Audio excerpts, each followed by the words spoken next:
نے کہا وہ قارون و فرعون و حامان، بڑے بڑے لوگوں نے انہوں نے تکبر کیا، جن کو اللہ نے طاقتیں دی انہوں نے غلط استعمال کیا، تو رب نے اس کا انجام بتایا۔ کلن اخذنا، ہم نے سب کو پکڑا بذنبہم، کسی کو نہیں چھوڑا، کسی کو نہیں چھوڑا، چاہے وہ قارون تھا، فرعون تھا۔ استکبروا، جب انہوں نے تکبر کیا، بڑائی کی کہ ہم سب سے بڑے، انا ربکم الاعلی، میں تمہارا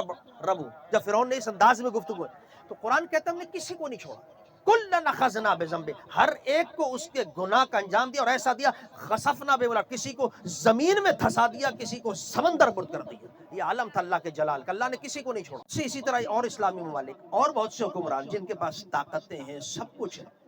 لیکن کمال کی بات یہ ہے کہ وہ قرآن کے اس حکم پر، جن میں قرآن بار بار کہہ رہا ہے کہ نکل کے ان غریبوں کو، ان مسکینوں کی مدد تو کرو، بچاؤ، نہیں نکل رہے۔ جن حکمرانوں کو، جن افواج کو، جن طاقتور لوگوں کو، جن کو اللہ نے کہا کہ تم نکل کے کیوں نہیں ان کی مدد کرتے، قرآن نے بار بار کہا جب تمہیں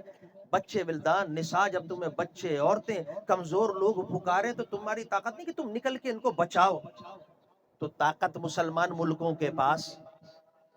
حکمرانوں کے پاس، عرب حکمرانوں کے پاس، پاکستان کے حکمرانوں کے پاس، ہم تو قوہ النوویہ جس کو عربی میں کہا جاتا ہے، ہم جو ہے وہ اس وقت سپر پاور اس اعتبار سے کہ ہمارے پاس ایٹمی بم جس کو ہم کہتے ہیں۔ تو جس کو طاقت دی اور وہ طاقت استعمال نہیں کر پا رہے، طاقت کا استعمال صحیح نہیں کر پا رہے، اور صحیح معنی کے اندر اس کو ڈیلیور نہیں کر پا رہے،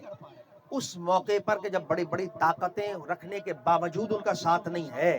اور آپ جیسے اور ہم جیسے لوگ جو مختصر ہو، جن کے پاس اتنی طاقتیں بھی نہیں، اتنی قوتیں بھی نہیں کہ ہم جا کر کوئی جہاد، ہم ان کو مدد کر کے کوئی مار دیں ان کو ظالموں کو، یا ہم کچھ ان کے لیے وہاں کچھ جا کر سکیں، ہم جا ہی نہیں سکتے، استطاعت ہی نہیں۔ لیکن اپنے علاقے میں جتنی اللہ نے طاقت اور استطاعت دی تھی، آپ اور ہم گھر سے نکل گئے روزے کی حالت کے اندر، اپنے اوقات کو قربانی دے دی، پیسے کی قربانی دے دی، اور ایک اپنا ساتھ دے دیا۔ مولا ہم نے یہ تھوڑا سا کام کیا ہے تیری اس امت پر، تو ان کو بھی آزما رہا ہے، ہمیں بھی آزما رہا ہے۔ اللہ ہم نے اپنا تھوڑا سا حصہ ڈالا ہے کہ تو ہمارے اس حصے کو قبول فرما، اس کے صدقے میں اے اللہ ان کو رہائی بھی عطا فرما، جو شہید ہو گئے اللہ ان کو اعلیٰ درجات بھی عطا فرما، اے اللہ ان کو بچوں کو، اور جو بچے رہ گئے، جو بچ گئے، جو بالدہ بچ گئے، اللہ ان کو آزادی کا پروانہ عطا فرما دے، اور اے اللہ یہ جو ہم نے تھوڑا سا حصہ ڈالا ہے اس کو تو اپنی بارگاہ میں قبول فرما۔